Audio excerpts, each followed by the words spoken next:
The shooter of arrows. Her name means woodland. I believe in Hebrew. She only just indicated that may be true. But all I can say is if anyone loves woodland more, please tell me about it. But Yara here is going to tell you what she thinks could be more about how we can socially and educationally get involved. Well, shoot. I mean, many different countries around the world are really, and we're catching on too, you know, outdoor education is on the rise. You've got forest schools popping up all over the place, and I think that is fantastic. I think we need more of that, especially, you know, when I was growing up, things were different. Kids went out more, we had less gadgets, and now there's a rise in mental health problems among young people. You know, got all this technology going, but when you get them into the outdoors, you know, all of these things fall away.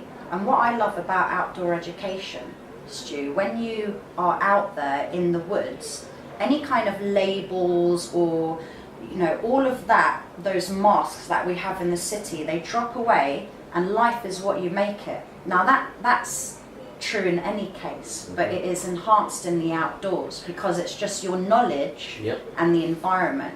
So I've set up a company, an outdoor company called Wildeye Adventures, and where I teach bushcraft, survival, environmental education, outdoor education, and also raising awareness on trees and woodlands and natural habitats.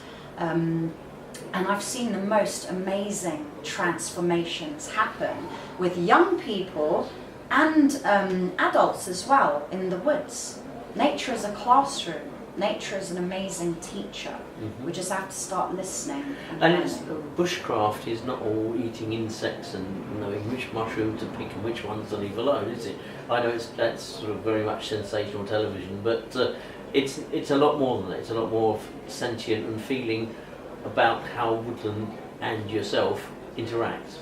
Yes, I mean, we've got a lot of programs out there that they sensationalize it, and it's a bit over the top and extreme, but really it's about knowledge. It's about knowledge of your environment. It's about connecting to the natural world and, you know, making it a part of your world and using what nature provides to survive. And this is so beneficial to young people. You know, I once had a young person that didn't know where bacon came from. They thought it came from the supermarket. They didn't know it came from pigs. You know, it's like we've lost that awareness as well as to where food comes from. And for example, Stu, like when I'm teaching a fish gutting session or rabbit butchery, many of them will be like, and I ask, right, hands up, who's a meat eater?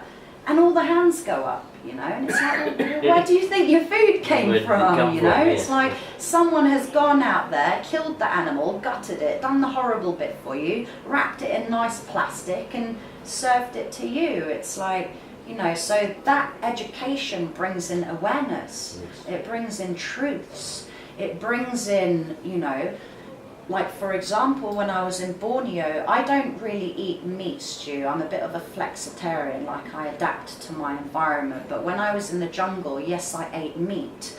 I ate wild boar, I ate deer, I was living with these cultures. But in my heart, I was thinking, well, at least this boar is not pumped full of GM chemicals or it's been given growth hormones. At least this boar has had a life in the wild, has seen sunlight and breathed fresh air. And I talk about this when I'm speaking about food to young people.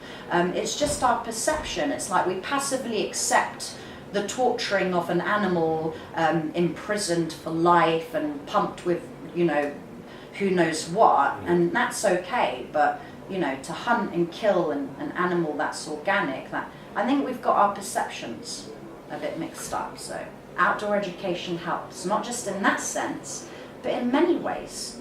Teaching about trees, teaching about plants and flowers. I once had young people that didn't know what tadpoles were. They didn't know, they were so curious, oh, what is that? You know, and they learn these things, they use their imagination, they become more creative, they start to question things. And something else that I noticed, Stu, that I have to mention, a lot of the young people I work with, they're so used to being told what to do, you know, that they expect to be told what to do. It's like, what shall I do? What shall I do? And it's like, well, you decide, you know, you make the mistake, you problem solve. And that's what I love about it, it's all problem solving, you know. And a lot of them won't try, because they're so used to doing something and getting told off because they've made a mistake that they stop trying, you know. But with outdoor education, you make the mistake and you learn from it, and I think that's so powerful, because you can take that and you can apply it to anything in your life. It's okay to make a mistake, you know, that's okay. Many of the most geniuses made mistakes, they learn from them. So there's so many avenues that outdoor education can teach young people. Yeah, and of course you're talking about getting out of a city and out of an urban environment into somewhere in the countryside, or somewhere where there is woodland, so you can experience this. And it is, and I know woodland is very much close to your heart. Well, I once, oh God, I've got so many stories, Stu, but once there was this young teenage girl, and she was just on the outskirts of camp, just looking out. And I went up to her and I was like, "Are you okay?" And she said, "Yeah, I'm fine. I've just never seen beauty like this before." And she was just looking out to the landscape, just feeling calm and serene and, you know, gratitude and connection. And that was so powerful, you know, and she'd never seen natural beauty like this. She was admiring it, and so many inner city kids don't get exposure to these places, and that's why, you know, I grew up in London, I love nature, but I want to encourage as many young people and adults to get out and interact with these environments, make it a part of your reality. I know you thoroughly love the environment and you love woodlands as well, so it must be wonderful to be in one of these classes that you're teaching. Well, yeah, I mean, that environment becomes my office, and again, it's like, look, like for example, we walk past trees and plants every day, Stu, right? We don't think twice, we don't think twice. But then when you start applying the knowledge, for example, I teach about a silver birch tree. Now, silver birch tree is a medicinal tree.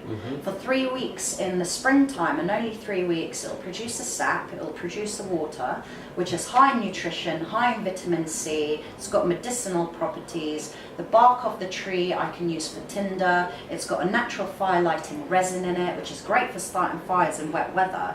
Now, you apply that knowledge, you start seeing silver birch everywhere. Right? It becomes a part of your reality because you've incorporated the knowledge and it's changed your perception.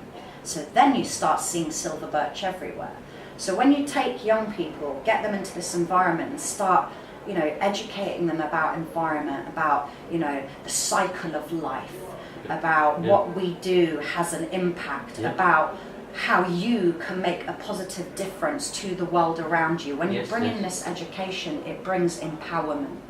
And it helps these young people remember that their actions can have a beautiful ripple effect, not just on the people around them, but on everything. Certainly. So there you go.